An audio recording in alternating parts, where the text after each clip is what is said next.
सध्या मी उभे आहे दक्षिण मुंबईमधील या परिसरामध्ये। या ठिकाणी MMRDA कडून पादचारी पूल हा तयार करण्यात येतोय। संत गाडगे महाराज चौक मोनोरेल स्थानक ते महालक्ष्मी मेट्रो स्थानक यासह उपनगरीय रेल्वे मार्गाला जोडणारा महालक्ष्मी रेल्वे स्थानक या परिसराला जोडणारा हा संपूर्ण पादचारी पूल आहे। मात्र हा पादचारी पूल बघितलं तर तुम्हाला काही वेगळं जाणवेल।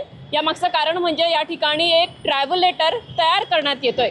आता हा ट्रॅव्हलेटर म्हणजे नेमकं काय किंवा याचा उपयोग हा मुंबईकरांसाठी किंवा इथे येणाऱ्या जाणाऱ्यांसाठी नेमकं कसं होणार आहे, या सर्व प्रश्नांची उत्तरे आपण जाणून घेऊया। सध्या आपण याच पादचारी पुलावर उभे आहोत। इथे या ट्रॅव्हलेटरचं कामकाज हे सुरू आहे। अशाच प्रकारे हे 6 ट्रॅव्हलेटर असणार आहे।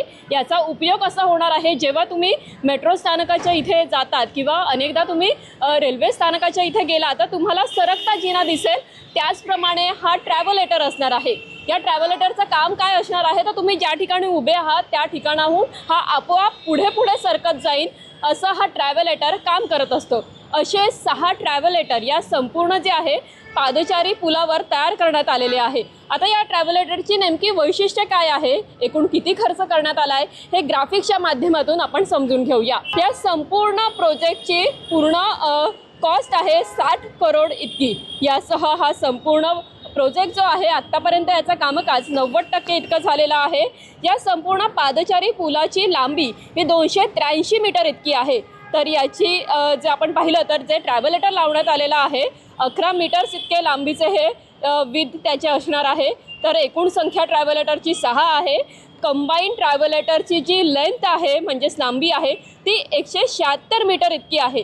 यासह या संपूर्ण जे आहे पादचारी पुलावर 2 लिफ्ट देखील लावण्यात आलेला आहे। त्यामुळे जवळपास 4500हून अधिक माणसांची कॅपॅसिटी प्रति तास हा ट्रॅव्हलेटर जो आहे तो या संपूर्ण जे आहे प्रोजेक्ट दरम्यान निभावून घेऊ शकतो असं सांगण्यात आलेलं आहे।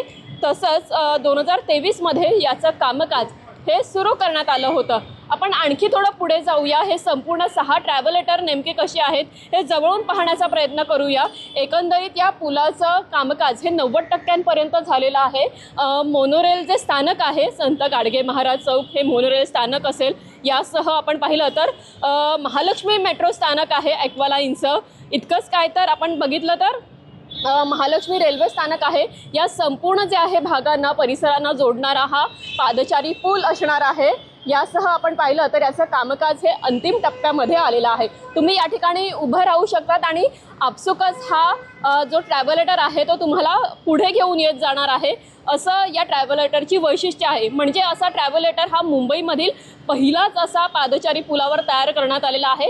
अर्थातच तुम्ही जर एअरपोर्टवर गेले असाल तर अनेकदा त्या ठिकाणी देखील तुम्ही अशा प्रकारचे ट्रॅव्हलेटर पाहिले असतील। सरकते जिने आपण नेहमीच रेल्वे स्थानकावर प्रवास करत असताना पाहतो, मॉलमध्ये गेल्यानंतर पाहतो। मात्र ही आगळीवेगळी संकल्पना MMRDA मार्फत राबवण्यात आलेली आहे। हा उपक्रम जो आहे तो नव्याने जो आहे घेण्यात आलेला आहे। 2023 मध्ये याचं कामकाज सुरू करण्यात आलं होतं। आता 90% कामकाज पूर्ण झालेलं आहे। लवकरच मुंबईकरांच्या सेवेसाठी हा ट्रॅव्हलेटर दाखल होणार आहे। मात्र हा गजबजलेला परिसर असतो, असंख्य मुंबईकरांची वर्दळ या ठिकाणी असते। 20 मिनिटं जी आहे या संपूर्ण प्रवासादरम्यान किंवा या संपूर्ण परिसरामध्ये ये जा करण्यासाठी लागतात, ती यासाठी लागू शकतील असं सांगण्यात आलेलं आहे।